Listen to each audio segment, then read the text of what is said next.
let's talk about X+Living, the firm, which you guys might have seen their library, I believe, in Tianjin. Let's get the TLDR on this. What is this? So look, the reason I put this up there is that I've seen work from this office a lot on social media. I think their social media following is massive, even here in the West, which is super exciting.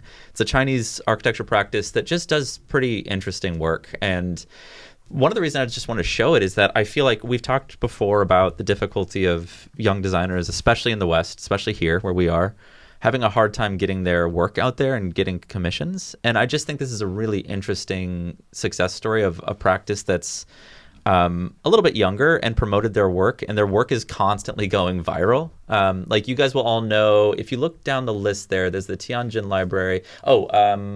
It's the big spherical library with bookcase. You guys have seen it before, I guarantee it. Yes, Sam. But anyway, if you take a look at their social media account as well, they're really good at promoting their work, and I think it's gotten them a lot of exciting retail projects that we would just never see built here in the States. But yeah, I'm always kind of on the hunt for these kind of practices that are good at self-promotion, that are doing interesting cutting-edge work and just operating in a different way. Yeah, so. I mean, I saw some images yesterday. I was looking through it. And yeah, it's cool. I mean, I guess here's my critique on it. Some of it looks like things you'd see inside of a mall, of a store, and or like inside a what's that high-end design in London, like Harrods. Harrods. And they're usually really high design, especially like when fashion designers ask for a space to be, designed for them. But we in academia tend not to give a shit about this stuff, even though it's amazing and it probably comes from a lot of the ideas.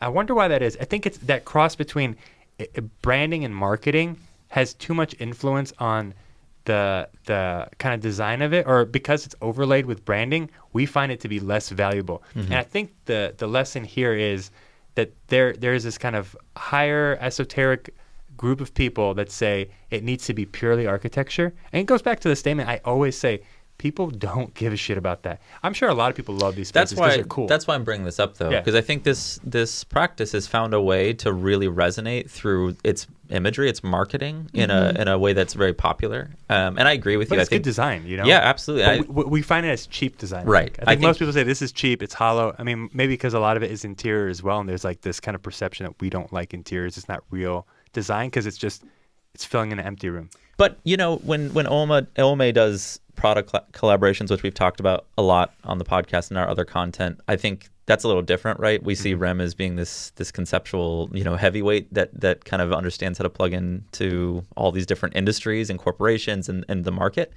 I think it's cool to see somebody that's maybe not at that level, that's just able to really to find a way through the attention economy to build a lot of work. I think maybe to compare the OMA Prada runway projects versus this, and I think this is very valuable, especially this kind of library thing that we're seeing, or bookcase.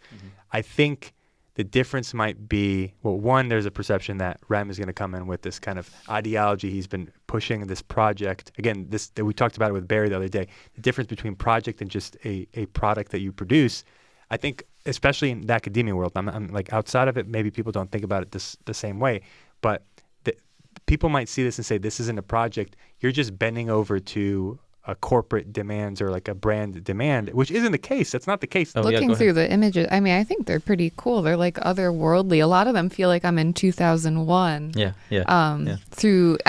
I wonder, maybe Caleb, to the point you're saying, is it the way it's photographed in image that it feels like I'm in this other world in a lot of the projects? Like, I wonder if I would feel that when I'm there. But I just enjoy the imagery. Like, it totally makes sense why this has gone viral.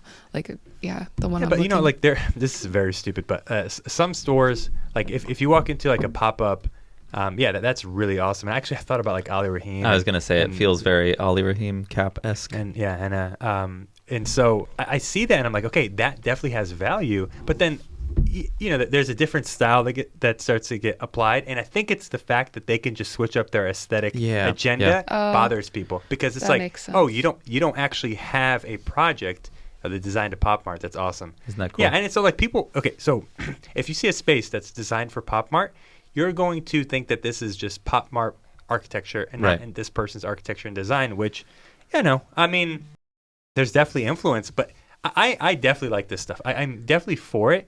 I think it gets a bad rep and would never, like, that's Totally. actually a really cool image. So some of these images where you're turning the corner, where the edges are starting to disappear, like, that is really cool. But then when you go to a different room, it's like this, English kind of architecture aesthetic. So the kind of the discipline of it, like, meaning it's not super disciplined, I think is a turnoff for a lot of academics because like, oh, you're just bending over to the character nature of the brand, which that is a project in itself. So why not? I think this is right up our alley and what we're interested in because we're trying to find ways to make design more relevant to the public. And I feel like exactly what we're seeing on the screen right now is the way to do that, right? You're giving people the visual things that they're interested in and trying to find a way to design a project around it. I feel like that's fantastic. Yeah. I've talked about this before. It's about world making. It is world making. People really care about world making and feeling like they fall or they can experience the space of something that they're a fan of, right? Something that they can relate to in terms of narrative. Right. And it's, again, these spaces in that Pop Mart